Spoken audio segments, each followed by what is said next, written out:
What is up, my riders? So we just got an intercooler in the mail. We're not going to be doing the installation today, so I don't want to mislead any of you guys before you start watching this video, but we are going to unbox and just check out the quality. I wanted to do a separate thing because I know a lot of you guys like the eBay stuff I reviewed before. I reviewed an eBay downpipe that I did for the turbo swap. So I pulled the trigger and reviewed the eBay downpipe and reviewed like how the welds and everything were. Now we are going to be doing an intercooler from eBay and just testing it out. Without further ado, I'm gonna shut up and we're gonna unbox it.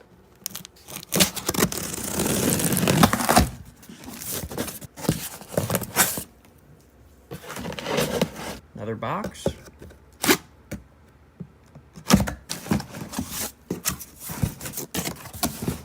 And in here should be cooler to the side, and I'm going to review and also explain a little bit what I actually did get.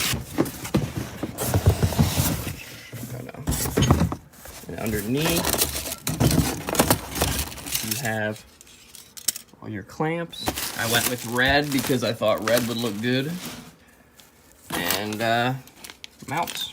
Alright guys, well you know I'm a sucker for inexpensive. This is a front mount intercooler off of eBay, but you might notice it's a little bit small. It's not that big.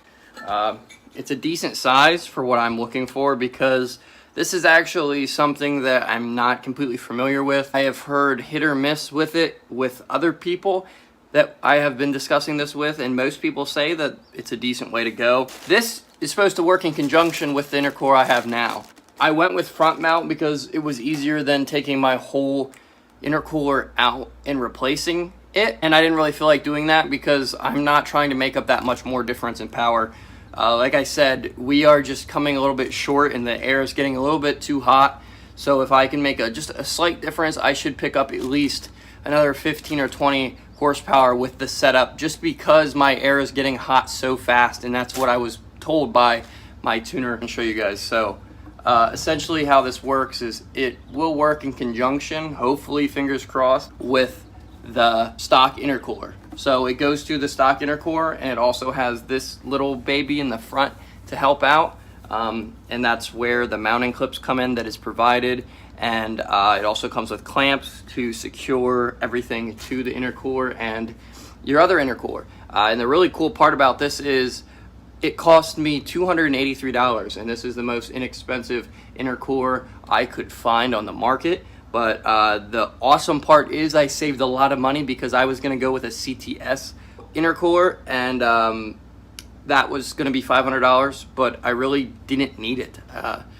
That one was good for up to 450 horsepower. We're not even going up into that point, guys, so bear in mind that is why I just saved the money, because your boy is going to end up pulling the trigger with water meth injection coming here soon too.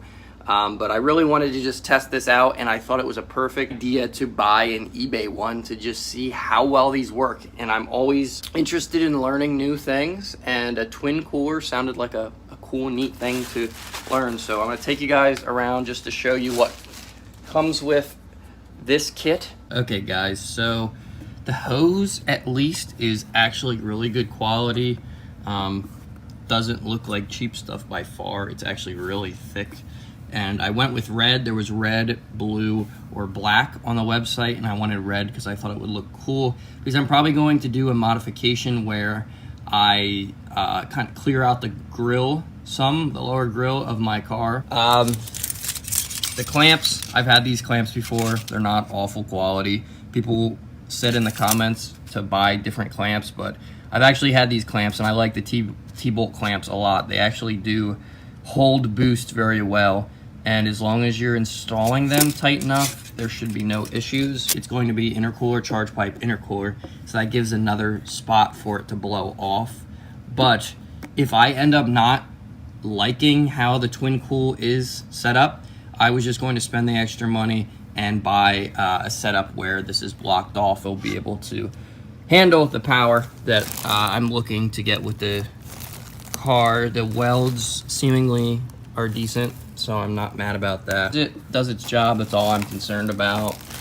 This is the second one. I'll have to figure out which goes to which. But I'll also have to go outside and figure out, because I need to go to my dad's when I do the installation, because I don't have a drill. And it's going to need some drilling, because you do drill for the 2 mounts. Well guys, there will be a part 2 to this video. I will be actually putting it on my car and putting it to the test, so that'll be kind of more of the review portion, but I just want to do an unboxing first and foremost. In a day or two, when we do the installation video and I get that up, but hopefully you guys enjoyed this, and hopefully you guys are excited for my GLI to make even more power, so make sure to drop a fat thumbs up, comment down below what you guys think, and make sure to be happy, stress less. I'll see you guys in the next one, as always.